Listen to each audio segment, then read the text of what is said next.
ఆ తేనెటీగ చూసారా? పువ్వులో ఉండే మకరందాన్ని ఎలా సక్ చేస్తుందో, ఎట్టా పీల్చుతుందో నాకైతే చాలా వండర్ అనిపించింది. కనీసం నేను దాన్ని వీడియో తీస్తున్నాననే భయం గూడా లేకుండా దాని పని అది చేసుకుంటూ పోతోంది. ఇది సన్‌ఫ్లవర్ ప్లాంట్‌లో ఒక ఫ్లవర్‌కి సంబంధించింది నేను మీకు వీడియో చూపిస్తున్నాను. చూడండి ఇది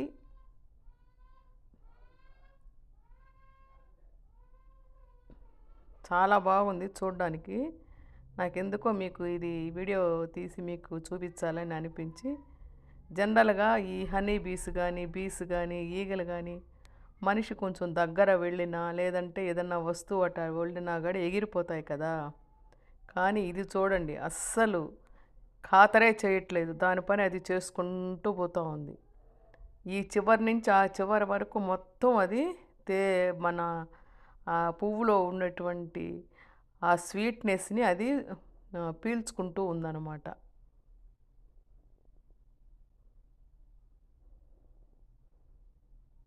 చూడండి ఎంత దూరం వెళ్ళిపోయిందో పీల్చుకుంటూ.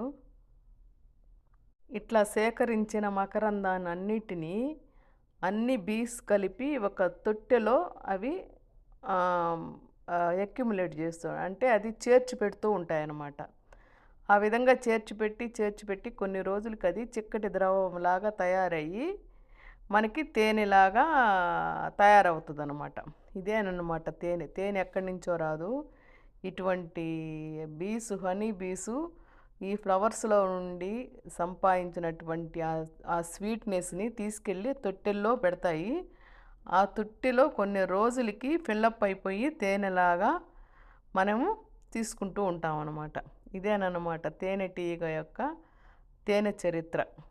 చూసారు కదా ఎంత బ్యూటిఫుల్‌గా అది సేకరిస్తూ ఉందో. అదంతా అయిపోయి మళ్ళీ ఇటు తిరిగింది చూడండి అది. ఇంకెక్కడైనా మిగిలిపోయిందా తీసుకుందాం అని తిరిగింది. భలే బాగుంది కదా ఇది. ఈ వీడియో మీకు నచ్చితే లైక్ చేయండి, షేర్ చేయండి.